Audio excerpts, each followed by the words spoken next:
So yes, we need to reinvent the way we're welcoming people and the seats and the experience has to be great compared to your home.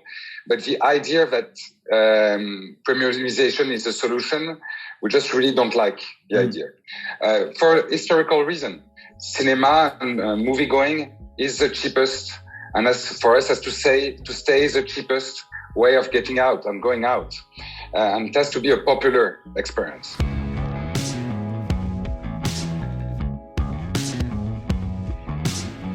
This is the Box Office Podcast. I'm Russ Fischer, the editorial director of the Box Office Studios, and I am here with Daniel Loria, the editorial director of Box Office Pro, Rebecca Pahle, the deputy editor of Box Office Pro, and Shawn Robbins, the chief box office analyst at Box Office Pro. And this week, we're talking to a couple of great guests, Nathanael Karmitz and Elisha Karmitz, the co-CEOs of mK2, which is a French production, distribution, and exhibition company.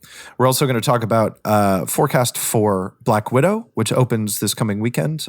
Will actually be opening as you listen to this. And we'll have a few other things to talk about from box office news and general cinema news overall.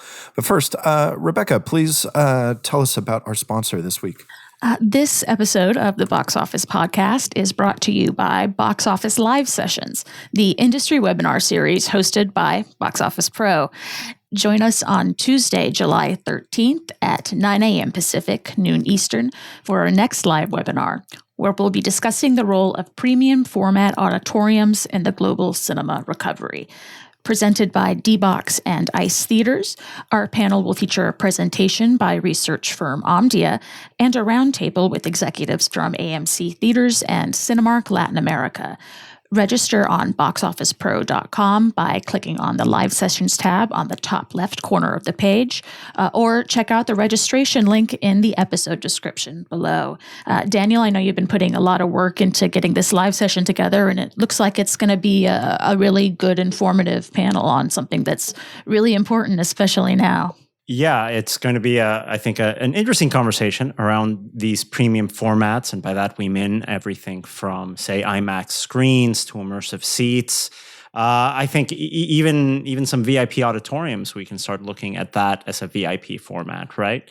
And related on that topic, some interesting insights from our guests this week that Russ mentioned, both Nathanael and Elisha Karmitz from mK2, with some interesting details on their perspective on premiums at the movies. And you'll be able to listen to that interview with the Karmitz brothers later on in this episode. I mean, it's definitely all the more relevant as we start to see more big budget tentpoles come out more frequently, more consistently. To that end, I mean, as you're listening to this episode, Russ, as you noted, we're seeing Black Widow, which I would imagine is a movie that would kind of heavily index with some of these premium formats. Shawn, what are your predictions on that and on Black Widow in general? And if you think the premium experience will play a key role in its domestic box office? I absolutely do. I think we've seen, especially throughout these last few months as bigger movies have come out, those are really the auditoriums that are filling up first. And I think that always really was the case, but especially now as people are ready to get out of the house and see a movie in a way that they can't replicate in their living room. And that's IMAX, that's Dolby, that's RPX, that's all these great premium formats. And that's what Marvel movies are designed for. And I think we'll really probably see quite a few sellouts for Black Widow this coming weekend and hopefully the weeks ahead with more movies. I think the Suicide Squad will play really well like that too. But this really is shaping up to be a big weekend. It'll be in progress as everybody is listening to this episode, and Black Widow is beginning its Thursday night previews. But it's kind of one of those long-awaited moments. This is one of the movies that was pretty close to opening, kind of like F9 and A Quiet Place Part 2 back before the shutdown last year, and certainly one that I know theaters are happy to have, despite the fact that it is shared with a hybrid release. So speaking of F9, how did that do last weekend compared to its opening weekend? So Russ, F9 in its sophomore frame here in North America came in at 24 million, leading the box office from just about over 4,200 screens. That puts the domestic tally at 117 million after 2 weeks.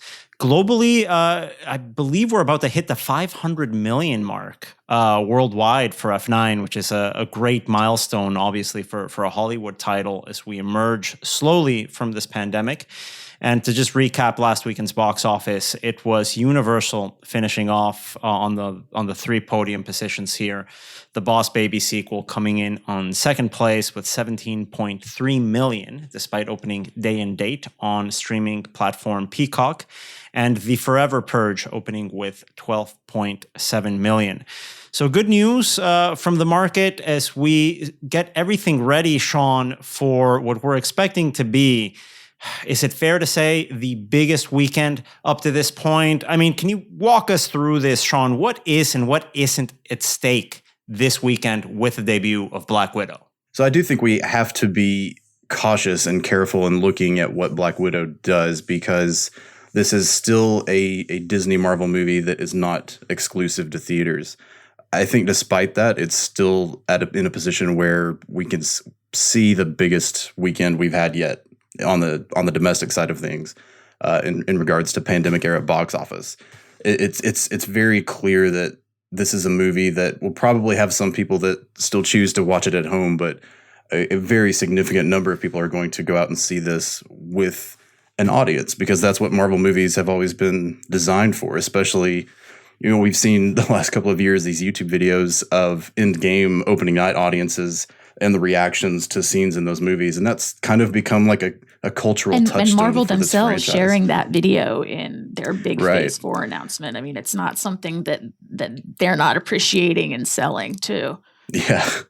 And I mean, that's perfect marketing. And that you're selling the experience, not just the movie. I think we'll very easily hit over 100 million for the whole weekend for all movies. There's a chance. I don't want to commit too specifically to any numbers because this is still such an odd.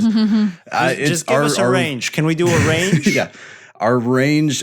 Well, I'll say this: our range as of Tuesday, when we're recording this, is between 80 to 110 million for opening weekend. So that's above the opening weekend for F9, right? So that essentially, to me, that's the way of saying, you know what, worst case scenario, it looks like this will still be able to out open F9 even with the PVOD strategy in mind. It could go higher. I would say that is really going to come down to the walk-up sales, because Marvel movies have a very strong pre-sale corridor, so it's not really surprising that it's very far ahead of F9 at the same point. But it is ahead by such a margin that there's a point where momentum just takes over. And I think especially with the marketing push that they're giving this, and with the strong reviews so far, and the fact that this is the first Marvel movie in 2 years, I think that's going to translate into maybe bringing back some people who haven't come back to the movies yet. And we'll be going into a lot more detail on what to expect this weekend online. Boxofficepro.com. You'll be able to find on Thursday Shawn's latest column on the weekend box office forecast with all of the data points that we have up to that point, just as Black Widow hits those Thursday previews. Shawn, thanks so much for that insight. And we'll be bringing this back to the podcast next week as we dissect everything that went down for that opening weekend on Black Widow. And moving on to industry news, we have a curious bit of information that we just learned over the weekend. Coming from another iconic cinema in Los Angeles. Russ, what's going on over there? Well, we're talking about the Vista Theatre here, which is on the east side of Hollywood, right where Sunset Boulevard meets Hollywood Boulevard. And it's an iconic theater, indeed, that's been open since 1923. It's a first-run theater that shows a wide range of movies, and it's actually the first-run theater where if you want to see someone semi-famous or up-and-coming famous in LA waiting in line to get in to see The Purge on Friday night, it's kind of the place to go. And so the Vista Theatre has been closed due to the pandemic, and its future fate has remained uncertain for the last few months. And now we know that it has been purchased by film director Quentin Tarantino. To recap, Quentin Tarantino has owned the New Beverly Cinema over kind of adjacent to to Beverly Hills, but it's really more in kind of the Fairfax district of central LA. He's owned the New Beverly for quite a few years, and the New Beverly is indeed a repertory art house theater.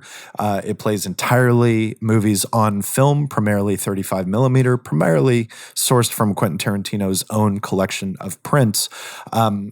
But the Vista, he says, and this is a quote, will not be a revival house.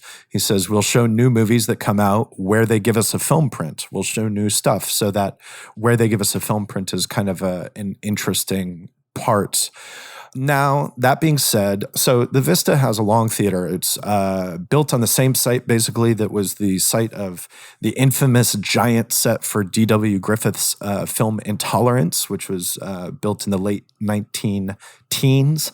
The Vista opened in 1923 as a combo vaudeville theater and movie house. It was a porn theater in the 70s. It was refurbed in the 80s. It was entirely restored in 1999, after which it's become, kind of a real, cinephile destination. Yeah. All the best cinemas used to be porn cinemas. All the best ones used to be porn theaters, but all the best ones were not featured in the movie True Romance, which opens with Christian Slater's character meeting Patricia Arquette's character at the Vista Theatre, watching a triple feature of Sonny Chiba movies. Quentin Tarantino, of course, wrote but did not direct True Romance. But that kind of brings the whole thing full circle. Tarantino said it's not going to be like the New Beverly. The New Beverly has its own vibe. The Vista is like a crown jewel kind of thing. So it'll be like the best prints will show older films, but they will be older films that can hold a 4-night engagement. So some mixture of new first run and repertory cinema. Now, over the last couple of years, the Vista has rented its screen out to organizations like Secret Movie Club, which did show a lot of rep cinema. They would do like midnight screenings and Saturday morning screenings at the Vista. That organization actually opened its own brick and mortar theater, its own hardtop in the Arts District last year, just prior to COVID. And they've been, as far as I understand, programming there ever since things reopened. So, there's been a tradition of doing some rep cinema at the Vista. So Tarantino will obviously be able to build on and continue that. And of course, talking about Quentin Tarantino, his last film, Once Upon a Time in Hollywood, had its premiere at the Cannes Film Festival, which is going on right now in southern France. Guys, looking over the list of titles that are playing at this year's festival, what pops out at you as something that you're excited to see at the movies later this year? Paul Verhoeven, erotic thriller, nun drama. Yes. Yeah. I mean, it's technically... And the podcast right there. It's called Benedetta, but...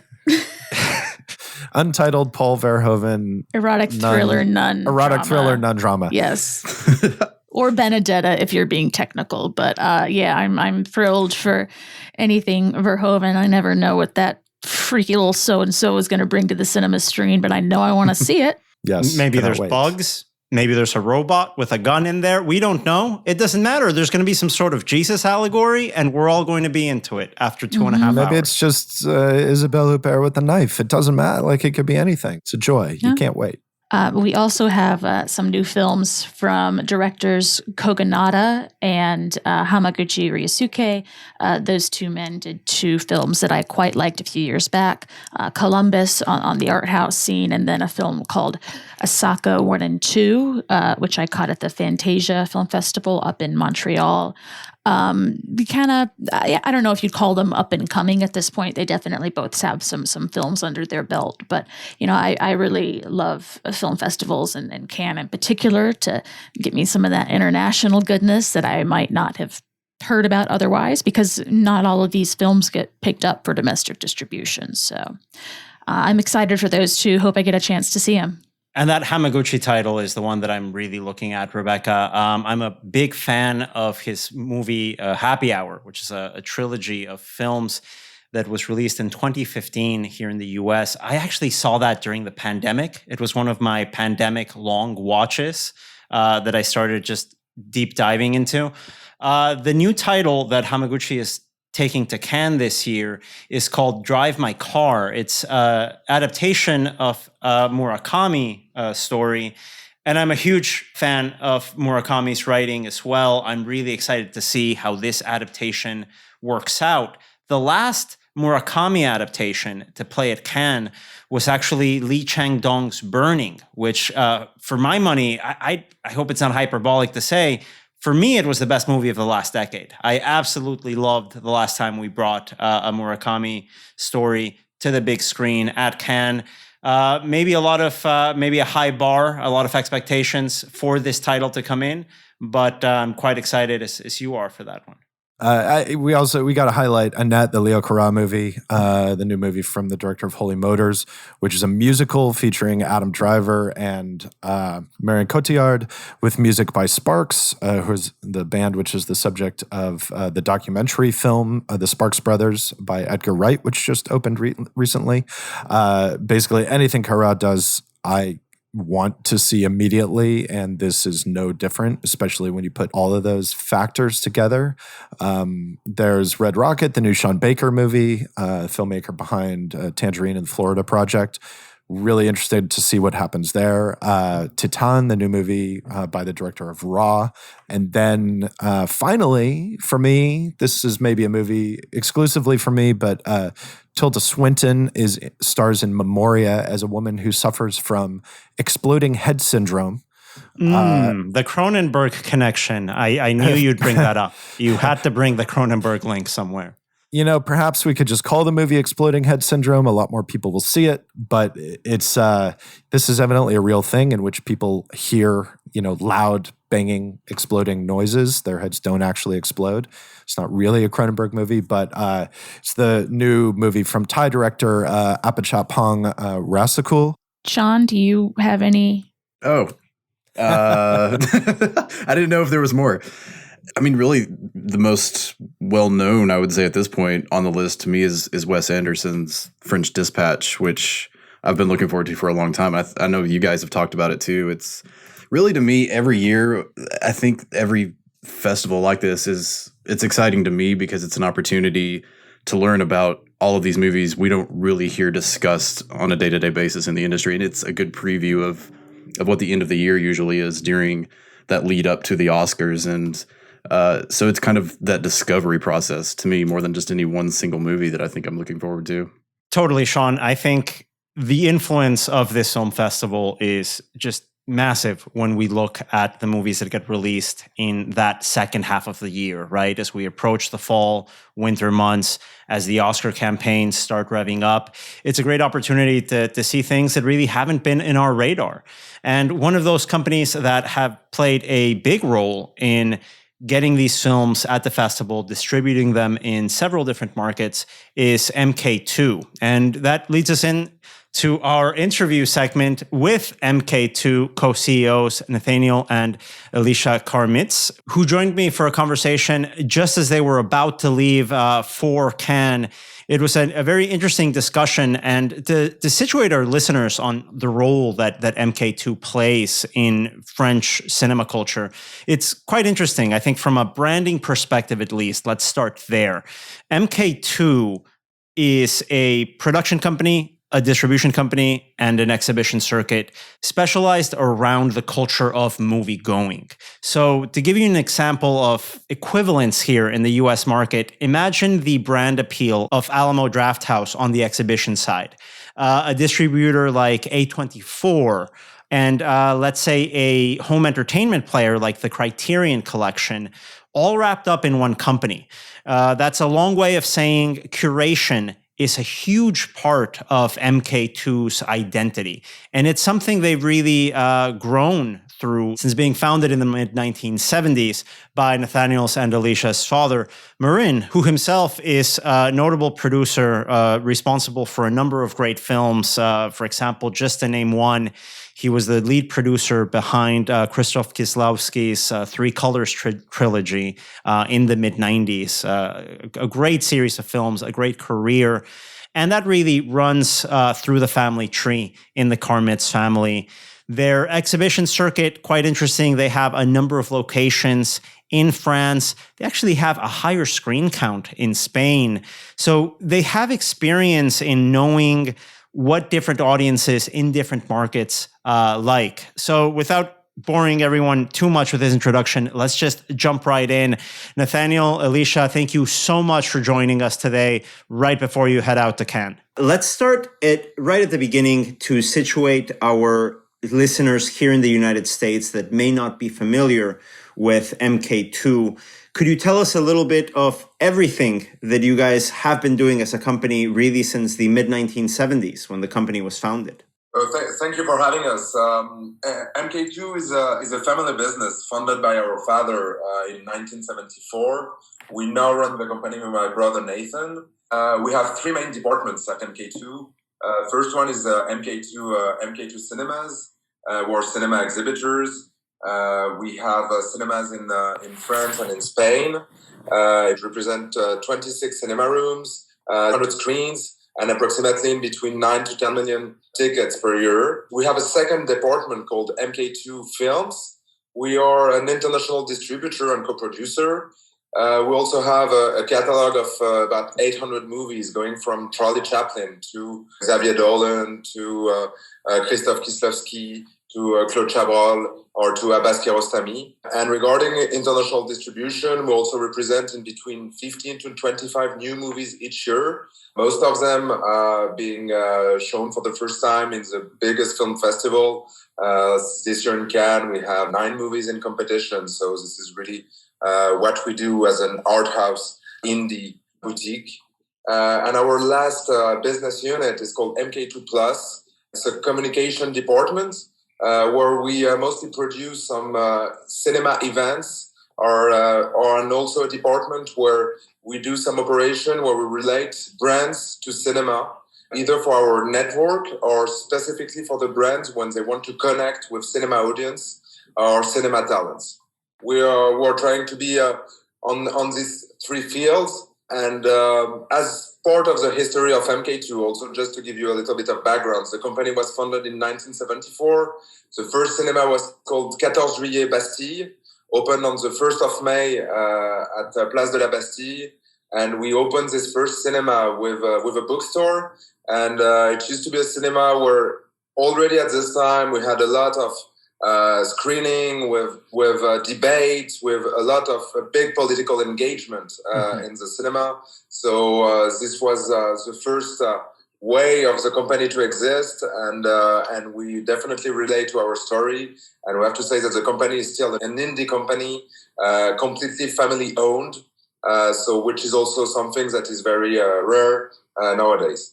And one of the things that strikes me from mK2 in understanding the French film culture, and obviously with your presence in Spain as well, is that the company in itself has been able to grow into, I would say, a modern example of where I think a lot of companies in the cinema industry want to get to. Being a brand about film culture with I think, a recognized identity by audiences from a curatorial approach. It seems like you guys have a pretty good connection with your audiences in terms of the films that you put out and in how you build your cinemas and the environment around your cinemas. That's something very difficult to do. To give you an example, here in the US, very few brands, I think, have accomplished that. I think Alamo Drafthouse in its own way has done that, maybe A24 as a distributor, or even the Criterion Collection as a home entertainment brand through Janus Films. Is this something you were conscious of as the company was growing and as you guys became more involved in the family company, turning mK2 into a recognizable brand more than just a cinema company? Well, I think this is something that has been at the core of mK2 from the beginning. As you know, our baseline is another idea of cinema, and we spend a lot of time on our brand management. Our first value at mK2 is curation. Mm-hmm. We know that we create a big trust in between the audience and the brand through the curation of movies. We look at cinema and we think cinema, it's a way to confront yourself to otherness, and this is something specifically nowadays that is very important. And the last value is transmission. as a family business, this is something that is very important to us. And we're also creating tools to be able to transmit these values to our audience. That's why we have a media department where we have journalists in-house at mK2. I think we're one of the only cinema brand in the world that hire a complete media house inside and as a central piece of the company to make sure that we can transmit our ideas and our views on cinema. I think that's very interesting, especially as we're saying that the company really is trying to come in to the idea of cinema that is something that is central to people's lives, central to the intellectual life, to the social life. Of course, a big part of that is one of the things that you were discussing a second ago, Elisha, on the advertising of moviegoing. And I know we're recording this just after, what was it, a 5-day event you held in the courtyard, the entrance of the Louvre in Paris, the Louvre Museum, where this really was a way to advertise moviegoing. It was Cinéma Paradiso was the concept. Could you tell us a little bit about that concept and some of the results you had in launching this, really as the country is emerging from the pandemic? Well, at mK2, we always considered that cinema should be a lively place, that cinema should be at the central square of the village. That's why we created in 2013 an event called Cinéma Paradiso. And now the event is happening at the Louvre, which is, for us Parisians, really the central part of the city. And we're mixing food, music, cinema to make the experience something very exceptional, something very different. And people are experiencing open-air cinema. It's quite gigantic because we have 25-meter screen, 2,000 people each night, a concert of really cool artists before the movies, and people are partying and making of the cinema a feast.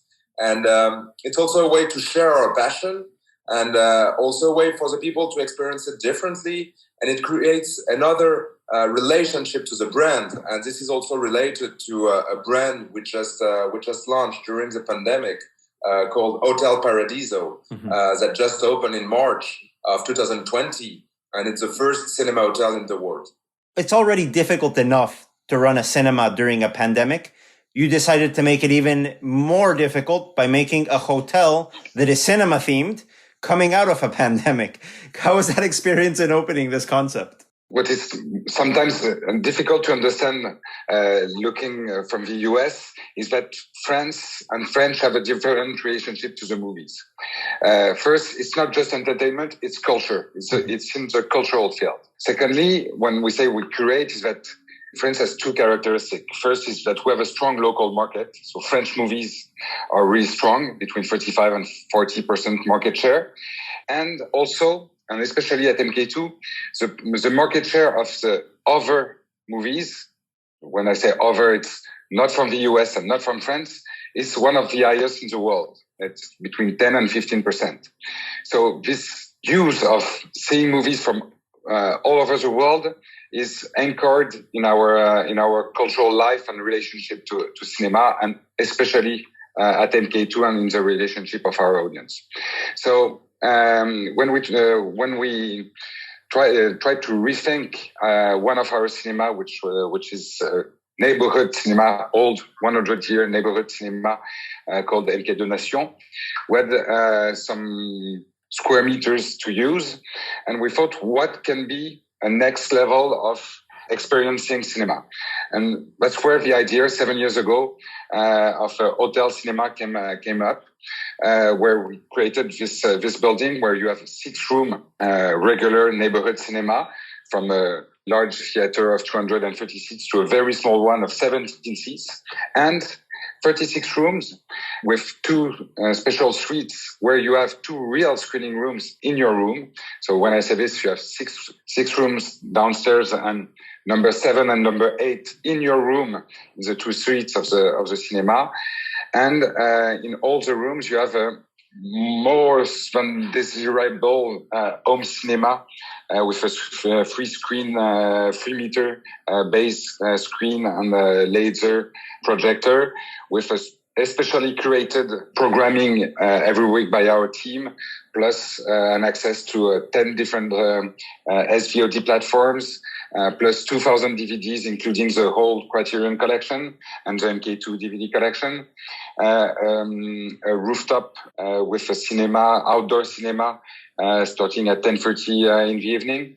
And so it was a way not to theme an hotel with Charlie Chaplin welcoming you, but to make the movie as the center of the experience in this hotel, and the experience of watching a movie and the curation at the center of the experience. And so it's an extension of the idea of cinema in this hotel. And we opened 1st of March. And to be honest, in the pandemic period, it's an amazing success because we are over 90% full, and mostly with Parisians. The idea didn't came from the pandemic. It took nearly 6 to 7 years to develop this project. But it's true that at this time, we just mix the two business that were the most impacted by the pandemic. We mix them together and just create a new concept. And something we need to make very clear for the audience is we have 36 rooms and 2 suites. And in these suites, you can have access to the movies that are being released in the cinemas that is just downstairs. And this is clearly something that it's exclusive to this place and you can't experience anywhere else in the world. So the innovation is coming from here. But is it an innovation that is a disruption of the cinema industry or the hotel industry? I think it's more about the disruption of the hotel industries than the cinema. But, we are a company and we thought of ourselves as pioneers, and we're trying to push the boundaries of experience, of having fun, about, what new type of audience will expect from guys like us to have fun on a Saturday night. Well, let's talk about disruption as a whole, because I think that's a good transition into what this industry is going through. And I think your perspectives as both distributors and exhibitors, especially in a market like France that has, I think it's fair to say, some of the most restrictive policies around theatrical windows and theatrical exclusivities. Obviously, a lot of passions there. What is your reaction right now to the changes that we're seeing? Well, I'll start by just giving an example, and I'll let Nathan, develop the idea. We just closed this event at Louvre. It happened for 4 nights. We opened with classical movies. So it opened with a screening of 2001 Space Odyssey. And then on the next 2 days, we had premieres of movies brought by Amazon and Netflix. The Amazon movies was a premiere of The Tomorrow War of Chris McKay. And the Netflix movie was a movie that should have been released to cinema in France. And then we closed the event by a screening of a Bertrand Tavernier movie. Bertrand Tavernier is a French filmmaker who died this year. And by the screening of Cinéma Paradiso. So it's a concrete example about how we can exist with platforms. They are not going to disappear. Trying to bring things together in a coherent way. First of all, for us, the platform world is not in competition with theaters. It's in competition with screens at home or your mobile phone. It's in competition with traditional TV, with cable TV, with Facebook, with YouTube, but not with theaters. It's another way of consuming movies, but in competition with the regular TV. Our job as cinema owners is to make people go out and live an experience with other people. It's laugh and cry together, like Charlie Chaplin would say for the kid in 120 years ago. And our industry has always been changing like this. Every 20 years, there's a disruption in content and in the cinema rooms. Cinema has already lived black and white to color, silent movies to sound, the apparition of multiplex, now the premiumization, etc. So we have always evolved regarding also new technologies, VHS, DVD, cable TV, now platforms. But this two way of living and consuming movies have has always been growing together. So yes, there is a disruption, but we don't think it's an opposition. That being said, yes, theaters have to reinvent themselves, reinvent the relationship that they have to their audience. What is the place of a cinema in a city? How you can have your community engaged in your activities. So that's also maybe why in France we have this habit, or at least less fear of the platforms. First, we have regulations, but also we live cinema not only as entertainment, but also as culture. And that being said, it's not about just throwing blockbuster movies every Friday. It's also by offering this window to the world, on the world, in our cinema, and having different activities. It's also the sense of the newspaper we have named Trois Couleurs. It's the mean of the mK2’s Institute, where we organize like 700 talks in our theaters every year. It's about having premieres. It's about having an event and a good reason to go out of your home and living an experience with your friends, with your family, with your kids, as a lifestyle, and not only about consuming. So I think this is a sense where, yes, we are living big disruptions, but yes, we are very confident in the future of cinema.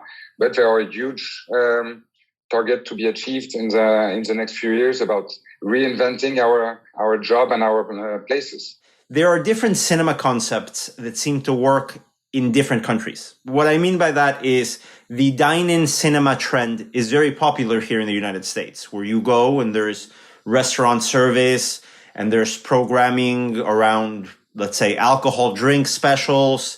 You can have an entire meal. Obviously, in France, that concept really hasn't taken off. We haven't seen this as something that has been very relevant in the French market. What do you guys think about this different role in innovation and the changes of what the cinema space is like and what the cinema experience is turning into? To be honest, we don't like this idea of premiumization for two reasons. First thing is we think our job is about movies, not about just sitting and choosing a room. We're not restaurants with a screen. We're cinema distributors, ID distributors. So yes, we need to reinvent the way we're welcoming people and the seats and the experience has to be great compared to your home. But the idea that premiumization is a solution, we just really don't like the idea. For historical reason, cinema and movie-going is the cheapest, and for us has to stay the cheapest way of getting out and going out. And it has to be a popular experience. So we're more likely to prefer the idea of keeping price low with great experience, but not changing our model in another industry. We're not restaurant owners. We're pushing people to love cinema, not just going out. So we think it's a short-term vision of the movie-going experience. Secondly, in France, very specifically, we have a cultural way of looking at food very different from the US. We cannot imagine in France to eat at any time. Lunch and dinner is a social experience in itself, where we cannot compare to the US in this field. So we think each territory and each country has its own way to evolve, and each market has its way to evolve regarding this movie going. But the idea of globalization linked to the idea of premiumization in the US is not the good way and not the unique way of going. It's great in a way, but it's not the only way. And many of these new cinema are exploring new ideas. Alamo, for example, it's about food and beer, but it's also and mostly about programming. And it starts about programming. And when we forgot that our business is about showing movies and programming, I think we missed the point. Thank you, Daniel. And that'll wrap up this episode of the Box Office Podcast. And thanks again to the Karmitz brothers for joining us this week. The Box Office Podcast is produced by recordeditpodcast.com and the Box Office Company. And thank you for listening. Please join us again next week.